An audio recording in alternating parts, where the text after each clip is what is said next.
Bom dia, Deus te abençoe.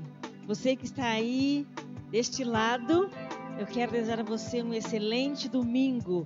E nós que estamos aqui e que vamos juntos neste culto online, onde Deus certamente vai derramar sobre você a sua bênção e vai fazer com que tudo aquilo que você tem crido que Deus pode fazer por você, Ele vai fazer, amém? E para que você fique aí com a palavra de Deus, eu quero ler em 1 Tessalonicenses, no capítulo 5, no versículo 17, aonde diz algo que nós, nesses dias, temos feito com muita intensidade. E se você ainda não tem feito isso, eu quero te desafiar a estar fazendo aquilo que a palavra de Deus, ela nos ordena, ela nos convida, ela nos chama. Apenas este pedaço do versículo: orem continuamente. Amém?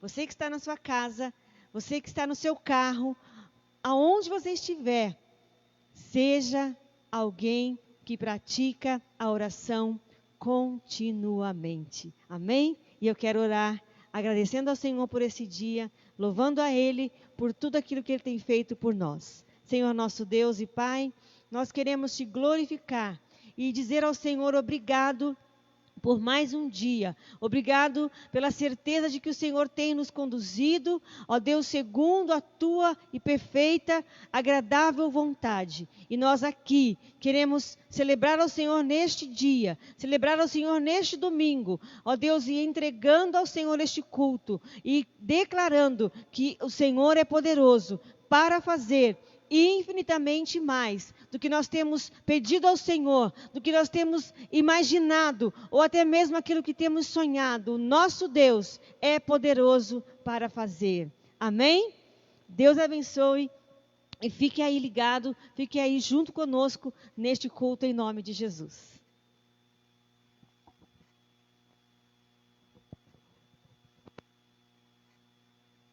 Glória a Deus, não é? Estamos aqui na presença do Senhor, é uma boa oportunidade para nós, para mim, para vocês, de estarmos rendendo louvores ao Senhor Deus. Esse louvor que nós vamos aqui estar ministrando, ele é um louvor do irmão Lázaro. Nós perdemos o irmão Lázaro nessa última sexta-feira, e quando eu recebi a notícia, eu entrei em choque, porque eu falei, nossa, né? Não esperávamos, nós temos como é que fala, esse posicionamento, né? Estamos tão acostumados que as pessoas hoje estejam se contaminando que já ficamos sem saber como nos posicionarmos, né, em relação a isso. Mas eu queria fazer isso em homenagem a ele, louvar esse louvor, cantar esse louvor, né? Desculpa a redundância aqui, em homenagem a todos aqueles que estão partindo, né? E pelo irmão Lázaro, em nome de Jesus. Pode colocar, pastor.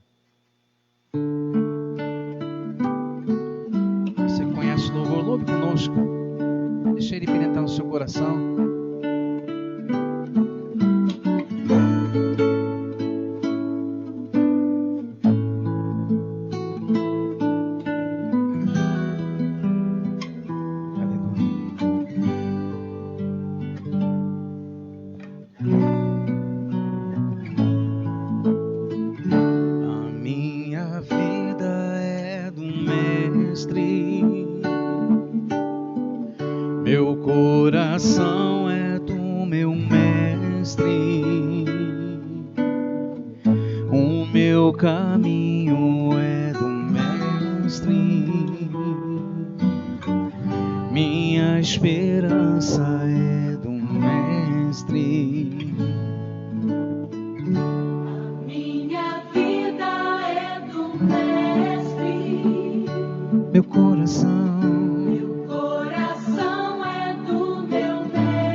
Entrei no mar afora.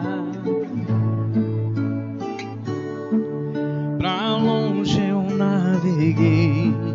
Não vejo mais o cais, só Deus e eu agora. A minha vida é do Mestre, meu coração é do meu Mestre, o meu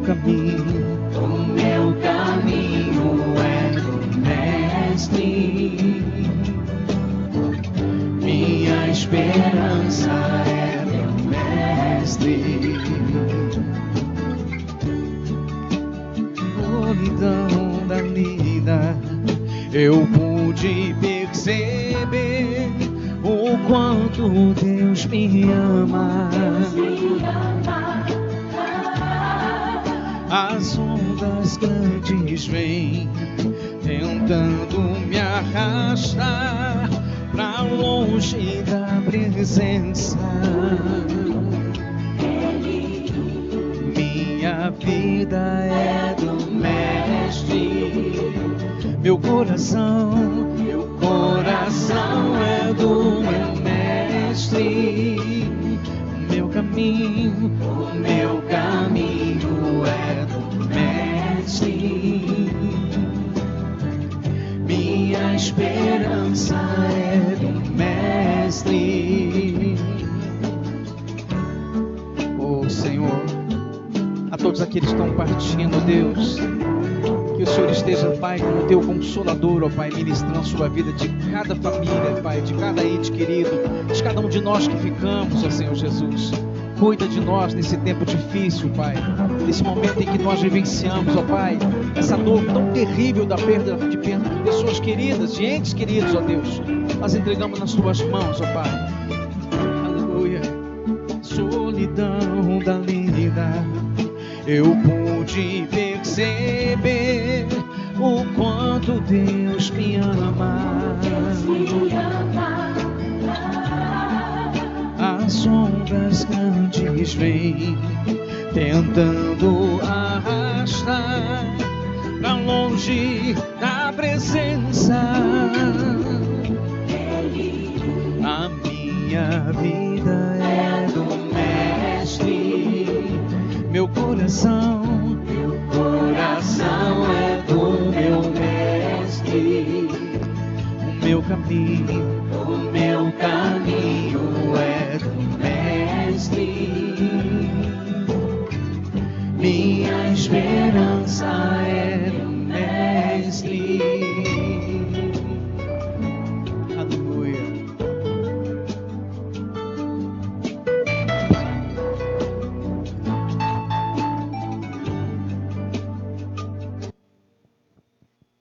Louvado seja o nosso Deus. A minha vida é do Mestre, amém, amados?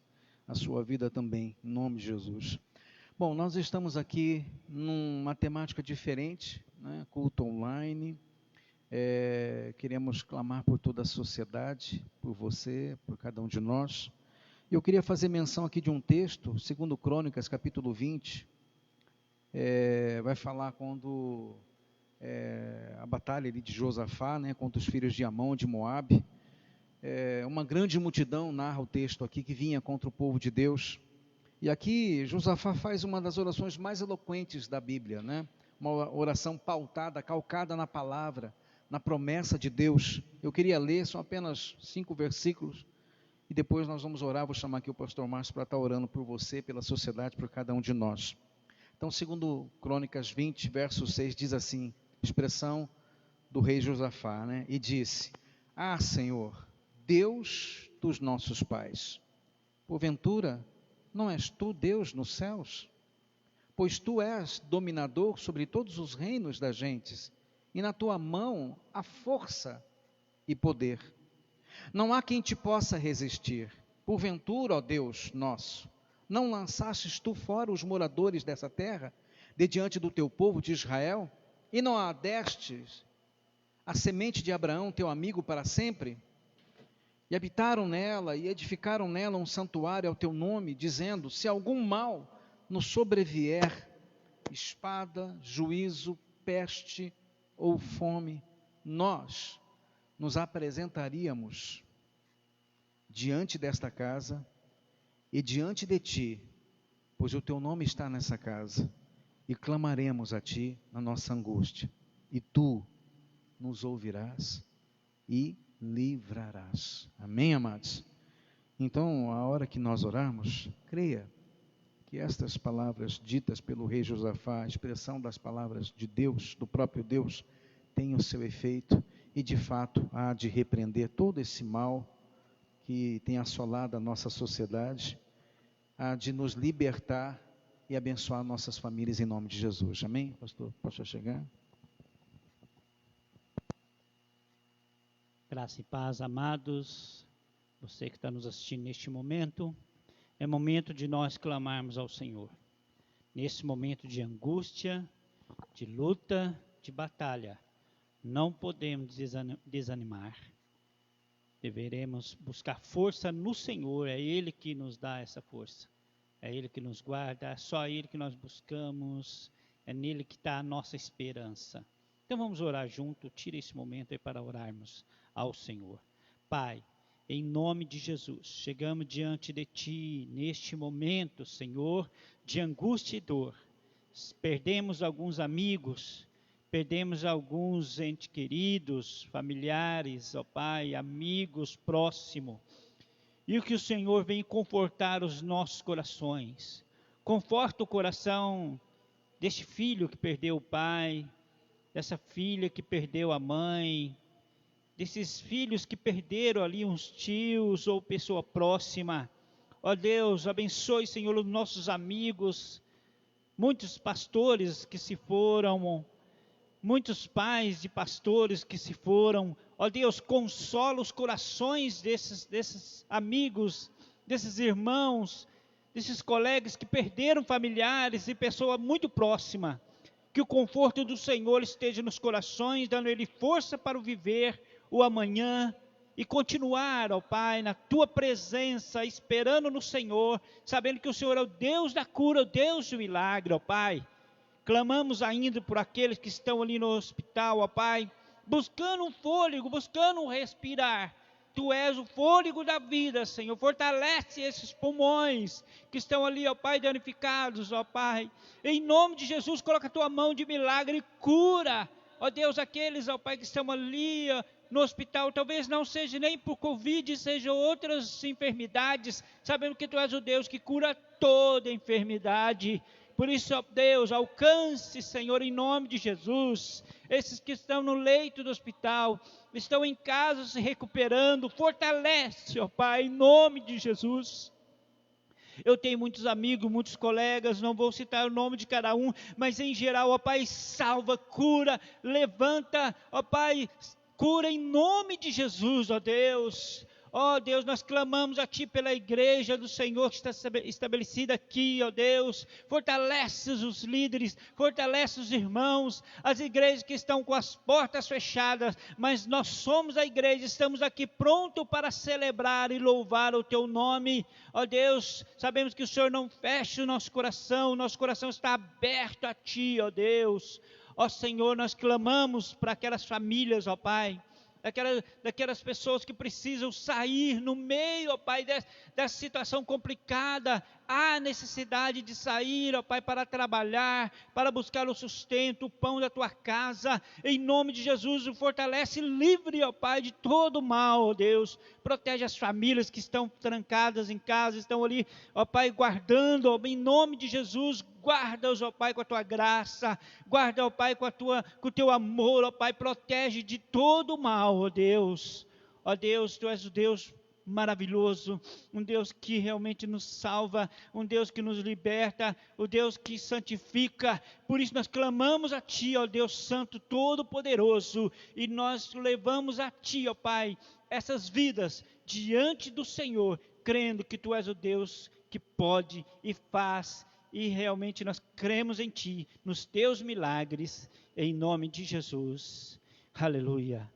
Amém. Glória a Deus.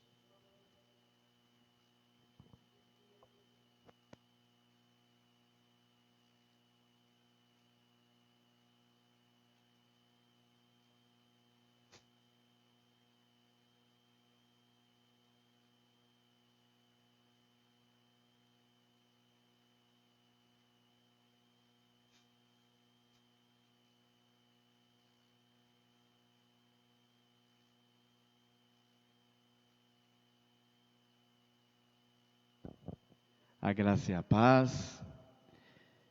Sejam muito bem-vindos, muito bem-vindas a este momento sublime, como todos os outros, porque ministrar a respeito da palavra do Senhor é um momento sublime, e por isso convido os irmãos a não só a ouvir a palavra, mas guardar no coração, guardar na sua mente e pô-la em prática.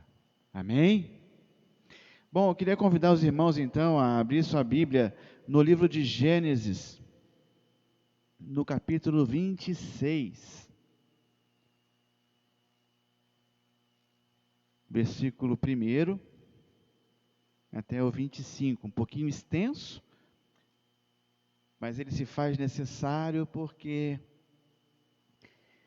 essa palavra surgiu de uma conversa que eu tive de modo informal com o pastor Sérgio em casa, nas nossas conversas, e Deus colocou em meu coração e eu queria compartilhar com os irmãos a respeito dos ensinamentos que Deus nos dá. Amém? Gênesis 26, a partir do verso 1, diz assim: Houve fome naquela terra, como tinha acontecido no tempo de Abraão. Por isso Isaque foi para Gerar, onde Abimeleque era o rei dos filisteus. O Senhor apareceu a Isaque e disse: Não desça ao Egito, procure estabelecer-se nesta terra que eu lhe indicar. Permaneça nesta terra mais um pouco, e eu estarei com você e o abençoarei. Porque a você e a seus descendentes darei todas as terras e confirmarei juramento que fiz a seu pai Abraão. Tornarei seus descendentes tão numerosos como as estrelas do céu. E lhes darei todas estas terras, e por meio de sua descendência, todos os povos da terra serão abençoados. Porque Abraão me obedeceu e guardou meus preceitos, meus mandamentos, meus decretos, minhas leis. Assim Isaque ficou em Gerar. Quando os homens do lugar lhe perguntaram sobre a sua mulher, ele disse: Ela é minha irmã. Teve medo de dizer que era sua mulher, pois pensou: os homens deste lugar podem matar-me por causa de Rebeca, por ser ela tão bonita. Isaque estava em Gerar já fazia muito tempo. Certo dia, Abimeleque, rei dos filisteus, estava olhando do alto de uma janela quando viu Isaque acariciando Rebeca, sua mulher. Então Abimeleque chamou Isaque e lhe disse: Na verdade, ela é tua mulher. Por que disseste que ela é tua irmã? Isaque respondeu: Porque pensei que eu poderia ser morto por causa dela. Então disse Abimeleque: Tens ideia do que fizeste? Qualquer homem bem poderia ter se deitado com tua mulher e terias trazido culpa sobre nós. E Abimeleque advertiu todo o povo: Quem tocar neste homem ou em sua mulher certamente morrerá. Isaque formou lavoura naquela terra e no mesmo ano colheu a 100 por 1, porque o Senhor o abençoou. O homem enriqueceu e sua riqueza continuou a aumentar, até que ficou riquíssimo. Possuía tantos rebanhos e servos que os filisteus o invejavam. Estes tamparam todos os poços que os servos de Abraão, pai de Isaque, tinham cavado na sua época, enchendo-os de terra. Então Abimeleque pediu a Isaque: Sai da nossa terra, pois já és poderoso demais para nós. Por isso, Isaque mudou-se de lá, acampou-se no vale de Gerar e ali se estabeleceu. Isaque reabriu os poços cavados no tempo de seu pai, Abraão, os quais os filisteus fecharam, pois depois que Abraão morreu e deu-lhes os mesmos nomes que seu pai lhes tinha dado. Os servos de Isaque cavaram no vale, descobriram um veio d'água. Mas os pastores de Gerar discutiram com os pastores de Isaque, dizendo: a água é nossa. Por isso Isaque deu ao poço o nome de Ezeque, porque discutiam por causa dele. Então os servos cavaram outro poço, mas eles também discutiram por causa dele. Por isso o chamou Sitna. Isaque mudou-se dali e cavou outro poço, e ninguém discutiu por causa dele. Deu-lhes o nome de Rebote, dizendo: agora o Senhor nos abriu espaço para prosperar, e prosperaremos na terra. Dali Isaque foi para Betseba. Naquela noite o Senhor lhe apareceu e disse: eu sou o Deus de seu pai Abraão, não tema, porque estou com você, e eu abençoarei e multiplicarei os seus descendentes por amor ao meu servo Abraão. Isaque construiu nesse lugar um altar e invocou o nome do Senhor. Ali armou o acampamento e os seus servos cavaram outro poço. Amém? Até aqui. Bom, essa é a história de parte da peregrinação de Isaque, né? Em um momento da sua vida, da qual ele se encontrava. E lembramos que Isaque era o filho da promessa, da qual se teria uma descendência, e a descendência era cumprir um propósito de Deus de abençoar todos os povos da terra, inclusive eu, você e toda a humanidade. Amém? Temos muitas lições aqui nesse texto, quer dizer, muitas é uma hipérbole, mas algumas lições daqui, dessas histórias, que nos convida a algumas reflexões, né? E esse tema tem uma conotação de prosperidade. O que é ser próspero? O que é ser próspero segundo Deus? Diferentemente do que o mundo prega em prosperidade. E nessas lições aqui, eu queria chamar a atenção em algumas delas. A primeira, no versículo 7,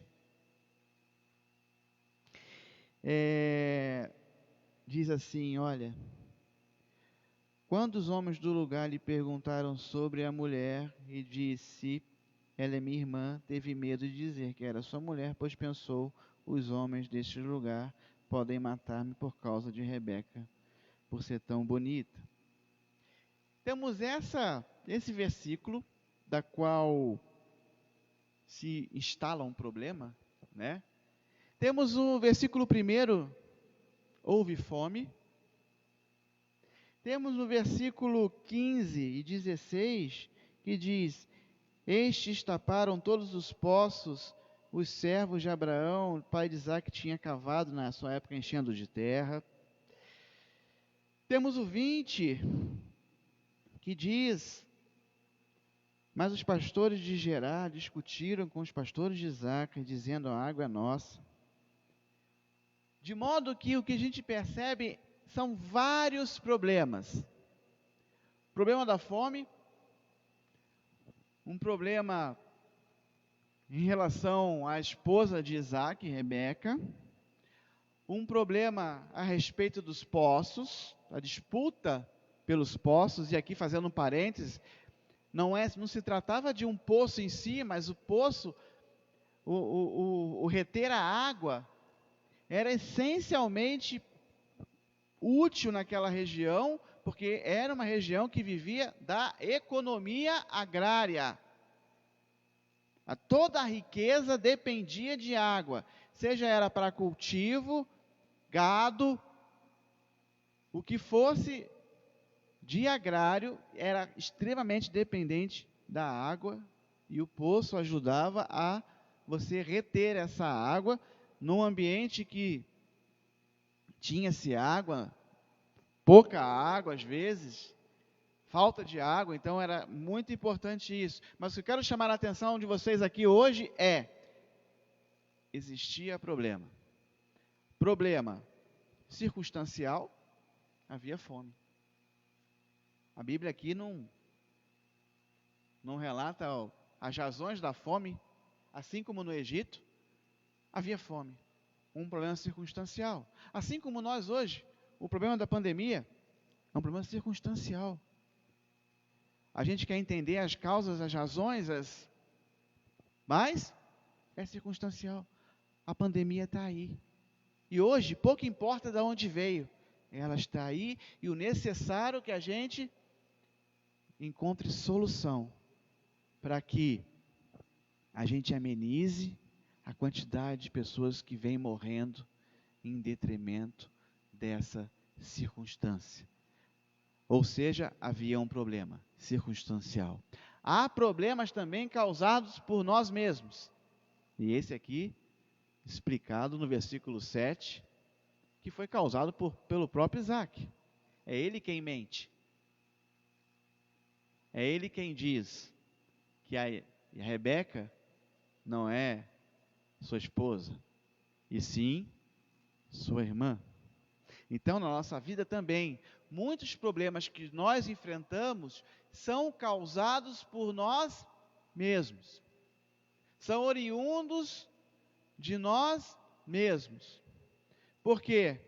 Porque assim como muitas vezes nós fazemos, Isaac fez. Por medo, deduzimos e tomamos ações precipitadas.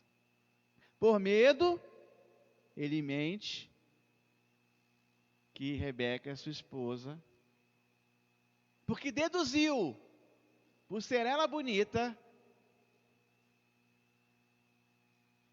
poderia ser cobiçada, e não pela cobiça de Rebeca, mas morrer em função da cobiça por Rebeca, da sua própria vida.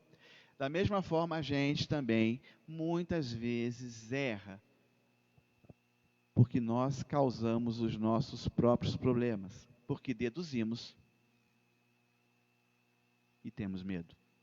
Amém? Independente do problema que você tenha causado, as razões de ter causado, medo, falta de confiança, e nós, a partir daí, demos um passo, porque pressupomos, damos um passo em falso, pressupomos algo da qual nós não temos a menor certeza, apenas pressupõe. Amém? Outro problema, e esse talvez o mais controverso, problemas causados pela própria bênção de Deus. Deus, aqui diz, no 15, aqui diz, 14, né? Isaac formou lavoura naquela terra, no mesmo ano colheu a 100 por 1. Porque o Senhor o abençoou. Só que isso causou, naquela região, inveja. A palavra diz que os filisteus o invejaram. O problema não está na bênção. Mas problemas são criados a partir da bênção de Deus. Olha, Alexandre, então quer dizer que não posso ser abençoado porque surgirá problemas? Não, não é isso que eu estou dizendo. Eu estou dizendo que mesmo abençoado, os problemas vêm. E nesse primeiro ensinamento que eu quero trazer para você é que vida sem problema não existe. Pelo menos no mundo que a gente vive, de dois reinos. O reino do Senhor e o reino do mundo. O reino do caos e o reino da ordem. O reino da qual é feita a vontade de Deus por meio de nós, assim na terra como no céu, e o reino da desobediência à sua palavra. De modo que nós, nessa vivência desses dois reinos, no mesmo ambiente, uma vida sem problema, é como você perseguisse e falasse como o Eclesiastes, é correr atrás do vento, querido. É correr atrás do vento, é infantilidade. O problema e a solução não está na ausência de problema, mas como respondo a esse problema. Como é que eu dou a resposta a esse problema? Seja esse problema circunstancial, seja esse problema causado por mim ou por alguém dos meus, seja em detrimento de uma bênção recebida e causou inveja. Olha, eu vou dar alguns exemplos da bênção de Deus que causou inveja causou inveja ou causou transtorno ou dificuldades para os cristãos nas bênçãos de Deus. Por exemplo, quando Paulo, ele está na cidade, não me recordo qual a cidade, mas existia uma mulher que era vidente, que sabia o futuro, e ela era usada pelos comerciantes da região para adivinhar o futuro, uma adivinha. E ela segue lá o Paulo chega, basta! E por meio do Senhor, saiu dela o espírito imundo que a fazia revelar essas coisas. O que aconteceu com Paulo?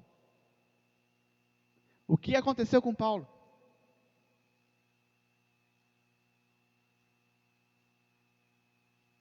Lembro de Jesus na sinagoga, quando coloca o homem da mão ressequida no meio das pessoas, num sábado, para curar. E ao ensinar, e ao querer se revelar a esse pessoal que estava lá, ele cura o homem da mão ressequida. Mas o que acontece com ele? As pessoas procuraram para agarrá-lo. E assim foi em várias circunstâncias da Bíblia. Todas as vezes.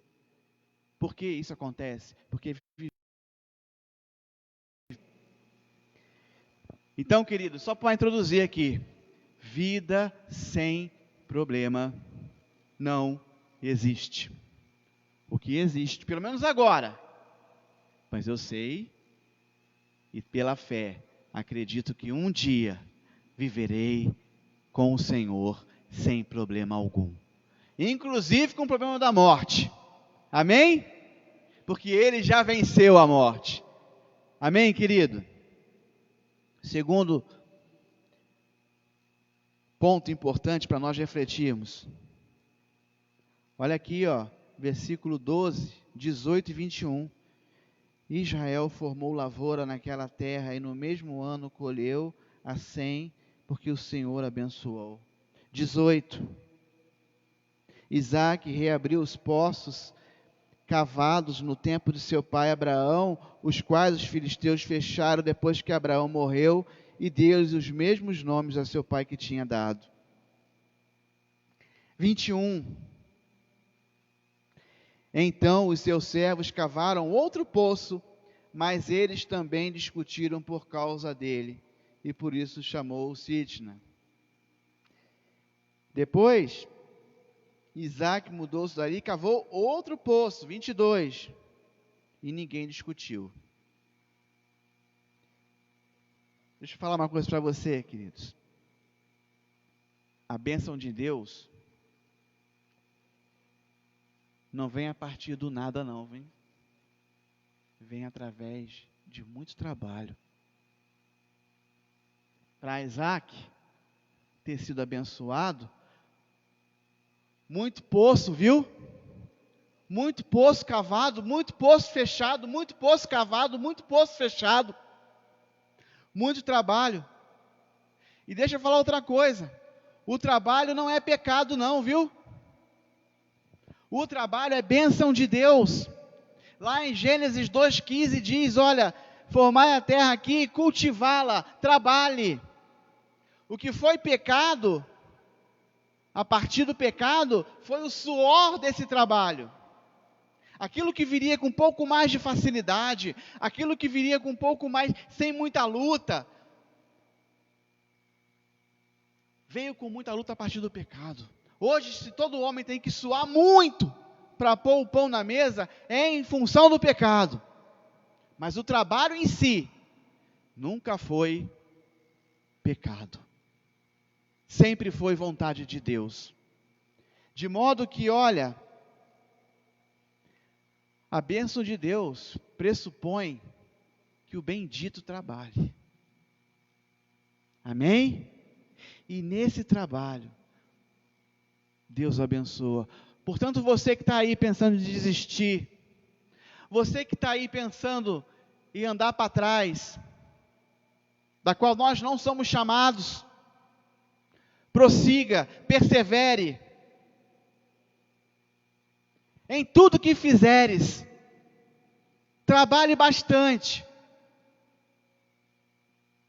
e no final eu vou mostrar o que é ser próspero. Amém, querido? A Bíblia não é acreditar em Deus, não vem a partir do nada, como se acreditar em Deus fosse uma loteria, da qual eu não preciso fazer absolutamente nada. Nunca foi assim. Todos os homens da Bíblia trabalharam muito, mas Deus estava com eles.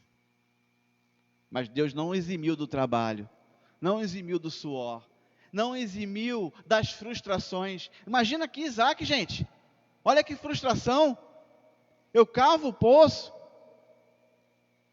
Deus me abençoa, e por inveja, eu sou convidado a se retirar do local, mas Isaac não desistiu, ele cavou outro poço, e nesse outro poço, ele cavando, outra dificuldade,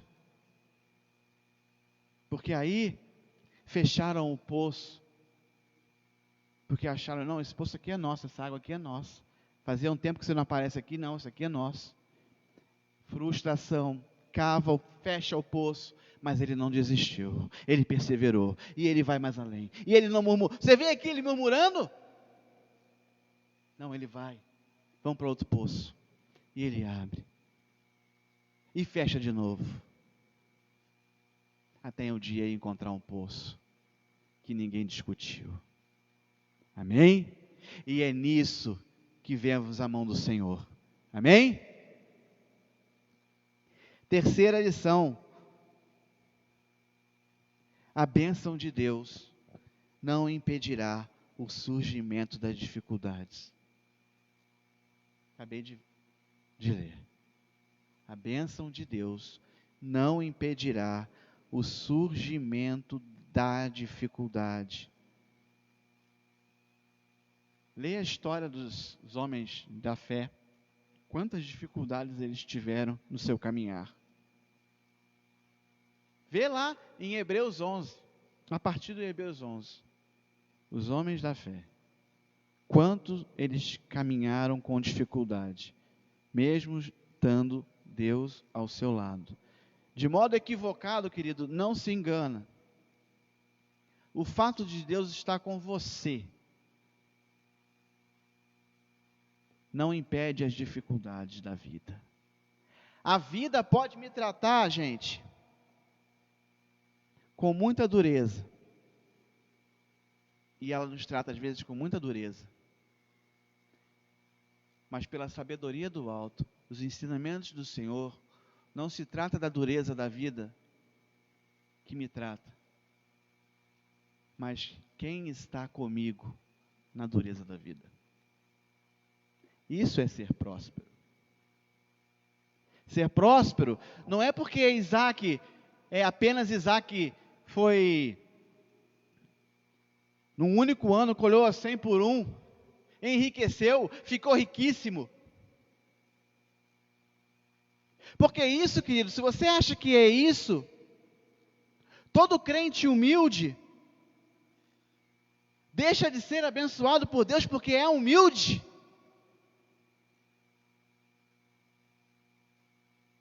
Não é isso. Ser próspero é saber de que o Senhor está conosco. Assim foi a vida de Isaac. Assim foi a vida de Abraão.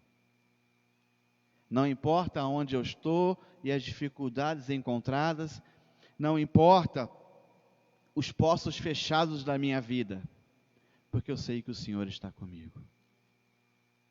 Isso é que diferencia.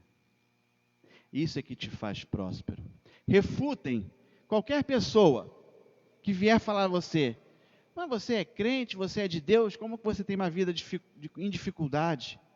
Meu amado, não é isso que norteia a minha vida com Deus. O que norteia a vida com Deus é o caminhar dele comigo, e de eu com ele, de mim com ele. Não o que eu tenho, eu deixo de ter. Quem prega isso é o mundo. Quem prega a identidade pelo aquilo que eu tenho é o mundo, não é Deus. Porque eu estou aqui para cooperar na promessa do Senhor de abençoar todos os povos da terra. E eu, assim fazendo, cumpro o propósito da minha vida. Dou testemunho do Senhor. Não dou testemunho de mim, de minhas riquezas, ou falta de minhas riquezas, mas dou testemunho de que a sua mão sempre esteve comigo. Amém? Para concluir, eu queria convidar os irmãos a abrir em em Êxodo 33. O povo de Deus tinha acabado de fazer um bezerro de ouro. Meu Deus. Havia lá Moisés, que estava lá no Monte Sinai, recebendo as instruções de Deus, fechando o seu pacto com eles. E o pacto, não o pacto pelo pacto, mas o pacto em relação à comunhão de Deus com o seu povo. E pela falta de espera, de paciência, resolvem criar um ídolo. Amou mais a criatura do que Criador, como já diz em Romanos. E aí, Deus já nem fala mais do meu povo que eu tirei do Egito. Ele fala, esse é teu povo aí, vai lá embaixo ver o teu povo, que o teu povo está fazendo barbaridade. Em resumo, vai lá. E chega no capítulo 33, ele diz assim: depois ordenou o Senhor a Moisés, saia deste lugar com o povo que você tirou do Egito. Olha só, o povo que você, Moisés, tirou do Egito, sendo na verdade quem tirou o povo do Egito foi o próprio Deus, e ele mesmo falava isso anteriormente. Ele muda o diálogo com ironia, porque o próprio povo falava, olha, o homem que nos tirou do Egito não volta mais. Como assim? Moisés foi só um meio, querido, quem fez tudo foi Deus. E aí, e vá para a terra que prometi com juramento a Abraão, a Isaque e a Jacó, dizendo, eu darei a seus descendentes, mandarei à sua frente um anjo, e expulsarei os cananeus, os amorreus, os hititas, os fariseus, os heveus, os jebuseus, vão para a terra onde há leite e mel com fartura, mas eu não irei com vocês, pois vocês são um povo obstinado, e eu poderia destruí-los no caminho. Olha, se tem uma coisa que dá ruim, é Deus em ira, e o povo com o coração obstinado. Se tem uma coisa que dá ruim, mas não é isso que eu queria te dizer. Olha só o que Deus está propondo a Moisés. Te darei um anjo à sua frente. Ou seja, você não vai se perder. Tá? Esse anjo vai te guiar.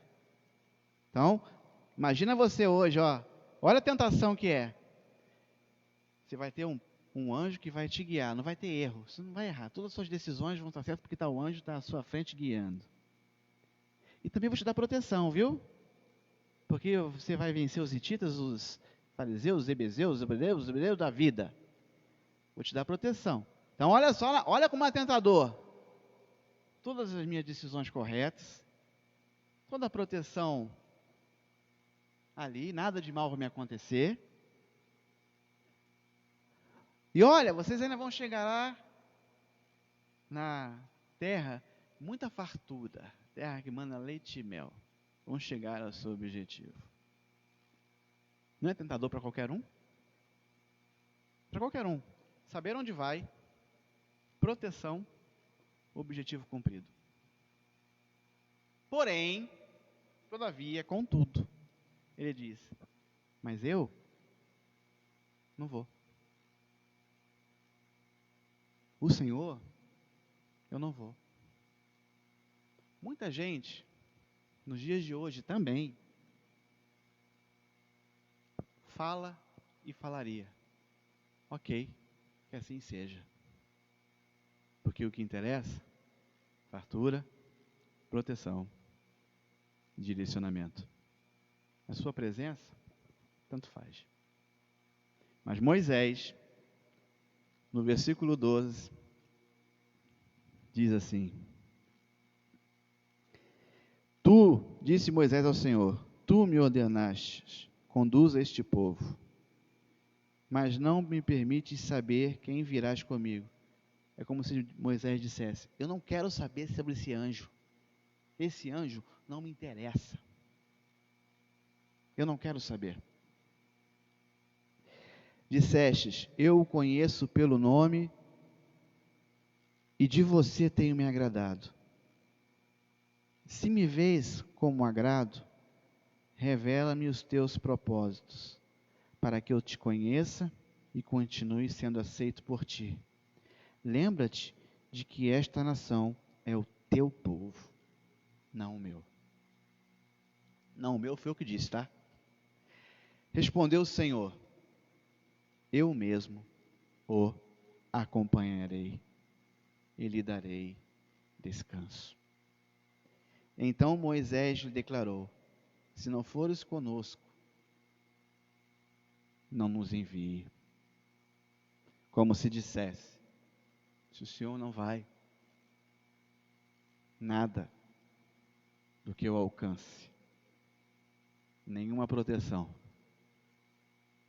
nenhum discernimento das minhas decisões tem valor. Como se saberá que eu e o teu povo podemos contar com o teu favor? Como você saberá se é a mão de Deus ou não? Se o Senhor não vai conosco, como saberemos isso?